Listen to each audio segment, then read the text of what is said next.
bagong stand po ng National Unity Party po, mga kabida.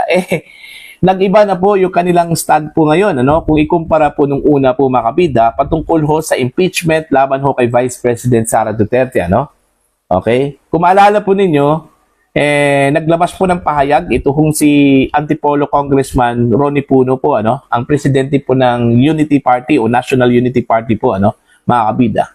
Kung saan po sinabi po niya na tila hindi po sila susuporta dito ho sa impeachment po against the Vice President dahil unang-una po gas-gas na raw yung ebidensyang inilatag po laban ho kay Vice President Sara Duterte. Wala daw bago mga kabida. Kaya hanggat hindi daw makapag-produce ng bagong ebidensya ito hong mga complainants at ang House of Representatives alanganin ho silang sumuporta dito ho sa impeachment po against the Vice President.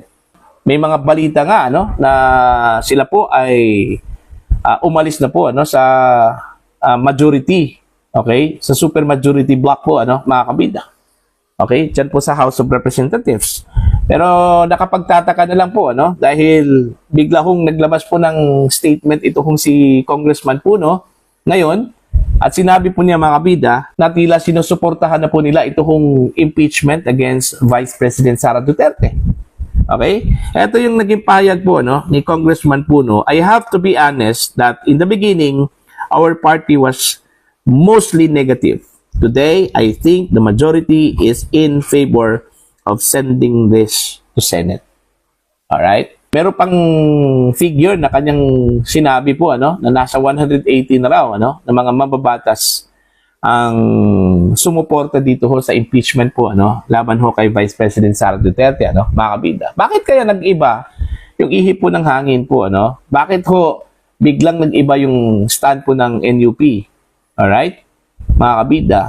Yun yung nakapagtataka po Pero sa bagay, everything in this world hindi po permanente po, mga kabida. May mga pagbabago talaga, po. Okay? Last minute nga mayroon nga pagbabago, Yun pang politika, po, mga kabida. Diba?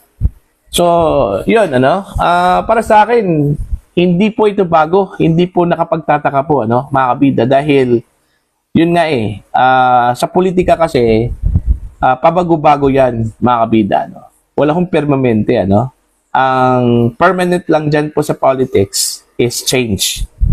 Okay? Change lang talaga yung permanent. Pero as to friendship, as to stance, don't expect na kung ano yung kanyang stand po ngayon, ganun din yun, yung stand po niya later po, mga kabida. Okay? Mag-iiba talaga yon. Lalong-lalo na po pag meron pong mga factors po, mga kabida. Ano po itong mga factors? Una, pressure. Yun yung pinakauna po talaga, mga kabida. Pressure, kumbaga, magiging hostage, yung mambabatas, ito, kung hindi ka sumuporta dito, ito yung mangyayari po sa inyo, Parang ganun. Lalong-lalo na po, pag ang mambabatas po mga kabida, ay meron pong kabulastugan, Diba? Kagaya na lang po dun ho sa sinabi po ni Senator Amy Marcos po, mga kabida, na ito daw mga congressmen at saka mga senador, okay, binantaan daw. Okay, kung hindi daw sila susuporta dito ho sa impeachment ni Sara Duterte, tatambakan daw sila ng mga kaso po, mga kabida. O sige, mga ganong factor, isa din yon sa mga contributory po, mga kabida, dun ho sa pag-iba o pag-change po, mga kabida, ng stand o decision po ng isang mambabatas. Okay? Ito kayang bagong stand po ng NUP. Relatable kaya ito dun ho sa sinabi po ni Senator Amy Marcos? Mga kabida, Okay? Hindi natin alam, mga kabida.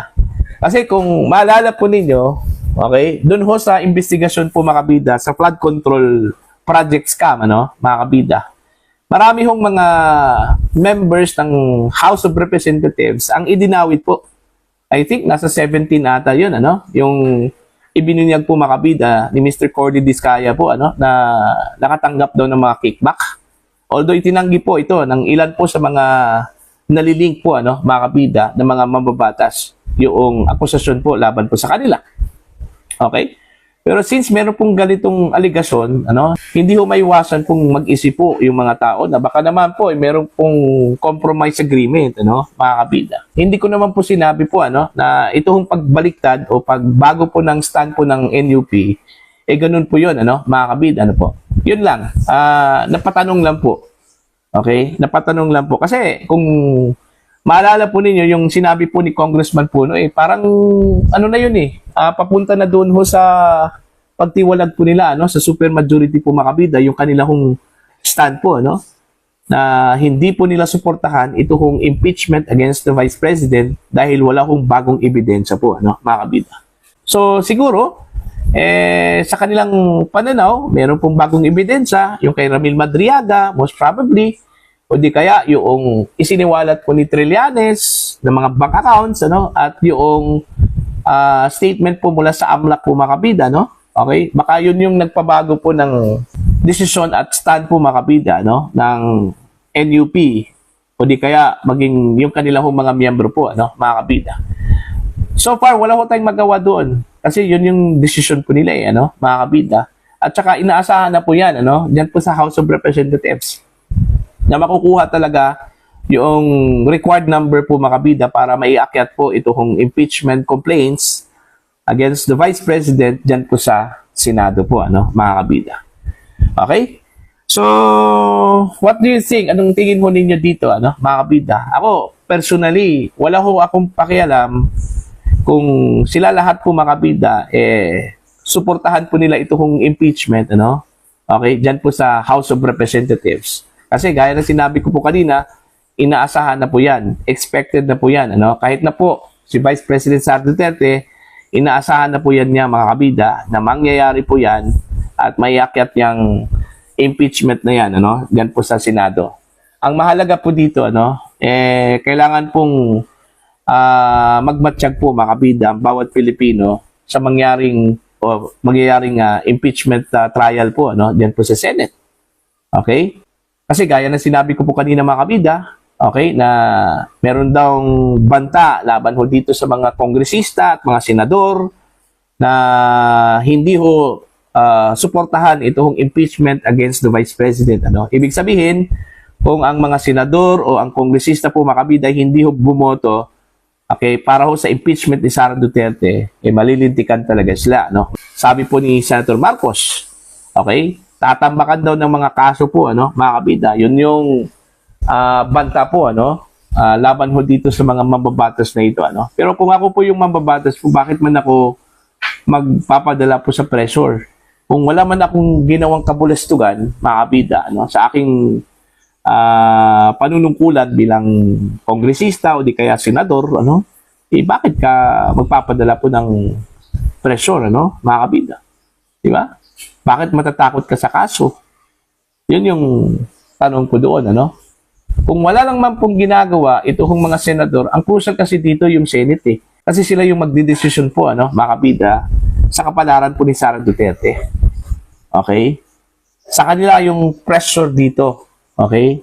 Most probably, yung sinasabi ho ni Senator Amy Marcos na sasampahan po ng mga kaso, okay? Ako, meron akong nakikita po dito, 3 mga senador.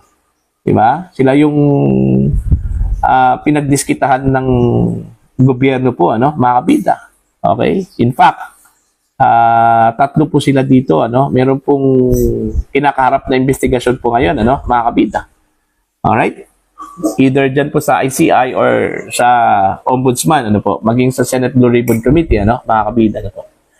So, what do you think, mga kabida? Ano po ang tingin ho ninyo dito, Okay? Sa bagong stand po ng NUP. Okay? Ano po ang connection sa tingin ho ninyo? Relatable kaya ito? Dun ho sa sinabi po ni Senator Amy Marcos na pinagbantaan daw itong mga mambabatas, both houses, House of Representatives at Senado, na kung hindi ho sila sumuporta o susuporta dito ho sa impeachment ni Sara Duterte, kakasuhan daw sila, mga kabida. Please comment down.